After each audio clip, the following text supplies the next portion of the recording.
High, আবার একটা নতুন মিনি ব্লগ নিয়ে আমি হাজির। সকাল সকাল দেখো মা এখানে সব রকম সবজি দিয়ে আলু ভাতে বলি আর কি, ওটাই মাখতে বলেছিল, সেটা মেখে ব্রাশ করছিলাম। তারপরে দেখি আমার একটা পার্সেল চলে এসেছে ফ্লিপকার্ট দিয়ে।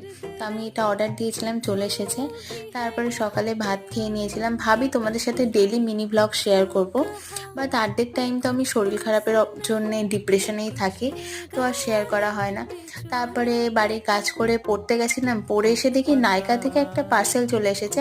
আই এম তো অবাক মতন হয়ে আমি খুলে ফেললাম। তারপরে জানতে পারি এটা একটা সারপ্রাইজ গিফট ছিল ফর ক্রিসমাস। তো গিফটটা তোমার খুবই পছন্দ হয়েছে। তারপরে বিকেলবেলা আর কি খেয়ে উঠে একটু স্কিন কেয়ারে বসেছিলাম। আমার normal 3 step skin care routine তোমাদের সাথে অবশ্যই একদিন শেয়ার করব। তো এইভাবেই কেটে গেল আজকের দিনটা আমার। তারপরে সন্ধ্যের দিকে আর তেমন কিছু করিনি, তাই জন্য শেয়ার করিনি। দেখা হচ্ছে নেক্সট ভিডিও। টাটা, সবাই ভালো থেকো।